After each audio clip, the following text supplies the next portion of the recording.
Assalamualaikum warahmatullahi wabarakatuh. Anak-anak sekalian, alhamdulillah kita ketemu kembali pada kuliah analisis proyek agribisnis. Kali ini kita akan lanjutkan kuliahnya tentang studi kelayakan proyek agribisnis. Kalau pada kuliah yang lalu saya sudah sampaikan sedikit menyangkut tentang studi kelayakan. Kali ini kita akan mencoba untuk lebih mendalami tentang studi kelayakan proyek agribisnis.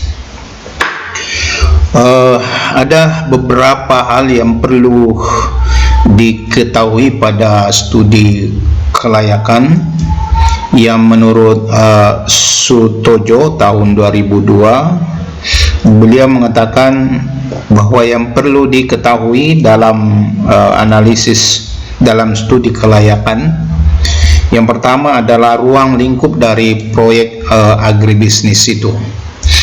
Yang kedua, cara kegiatan proyek dilakukan. Kemudian analisis terhadap aspek-aspek yang akan menentukan berhasilnya seluruh proyek. Kemudian termasuk sarana yang diperlukan oleh proyek agribisnis yang akan dilaksanakan.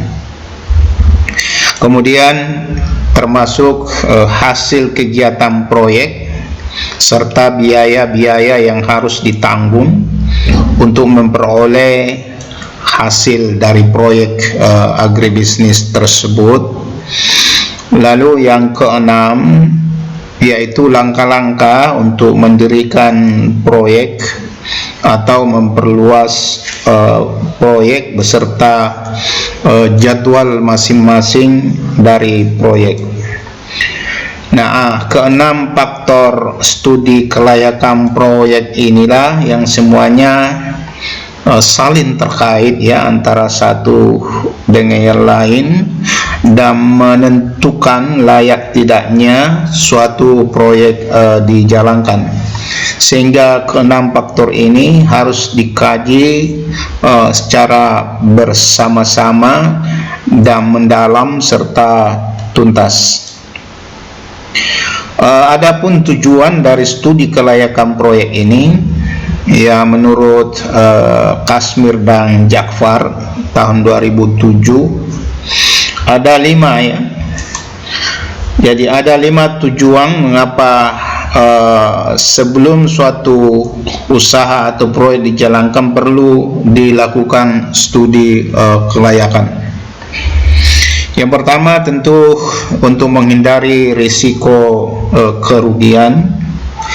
Jadi suatu proyek yang dijalankan berdasarkan hasil studi kelayakan pada hakikatnya sudah dilakukan secara finansial, sehingga sudah diketahui bahwa proyek yang direncanakan itu dapat menguntungkan. Oleh karena itu seorang investor itu dapat menghindari kerugian. Nah, pada analisis finansial di situ akan tergambar proyeksi proyek atau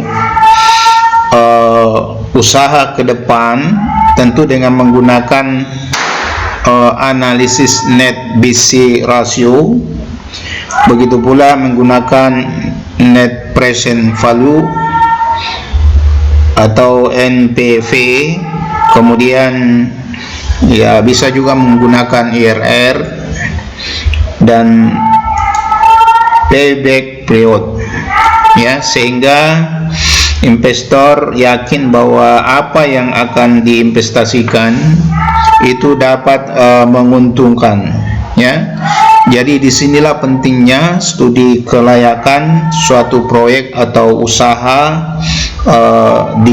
dilaksanakan.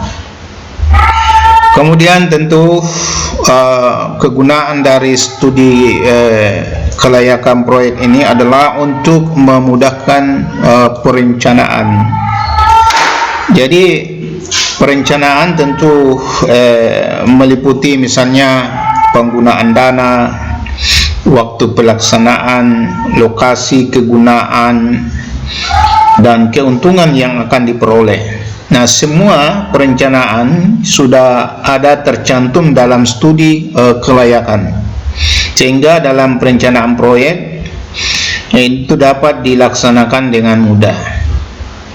Nah, dalam studi kelayakan itu digambarkan dengan baik rencana-rencana yang terkait dengan proyek yang akan dilakukan, sehingga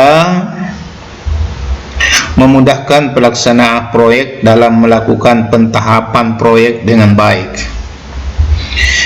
Kemudian selanjutnya, pentingnya studi kelayakan proyek agribisnis adalah untuk memudahkan pelaksanaan pekerjaan.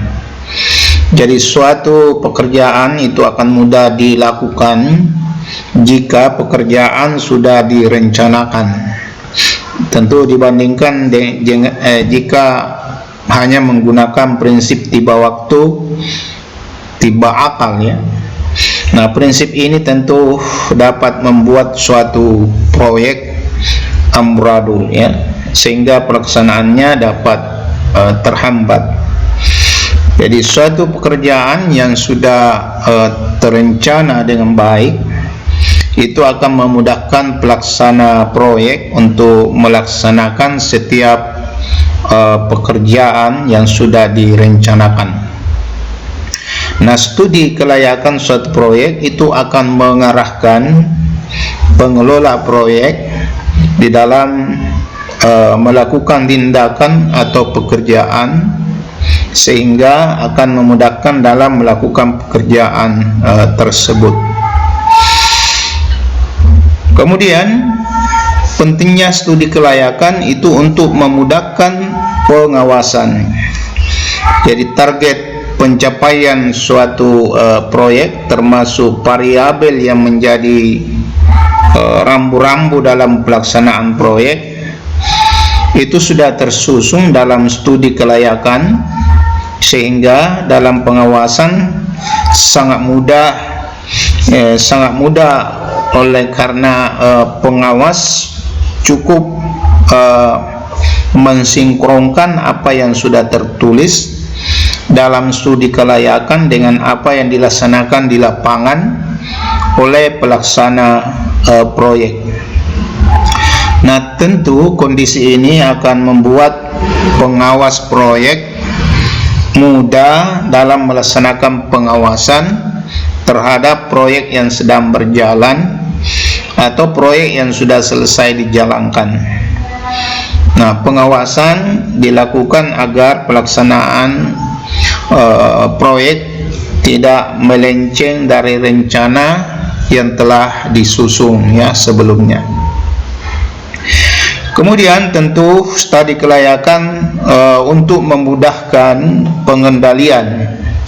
Jadi pada studi kelayakan yang disusun itu sudah tercantumkan tujuannya yang ingin dicapai dalam proyek, sehingga setiap pekerjaan itu mudah dikendalikan, ya, menuju tujuannya, sehingga pelaksanaan pekerjaan yang menyimpang dari rencana itu sangat mudah untuk dikendalikan kepada jalurnya atau pekerjaan yang sebenarnya. Jadi berdasarkan kelima tujuan dari studi kelayakan ini, maka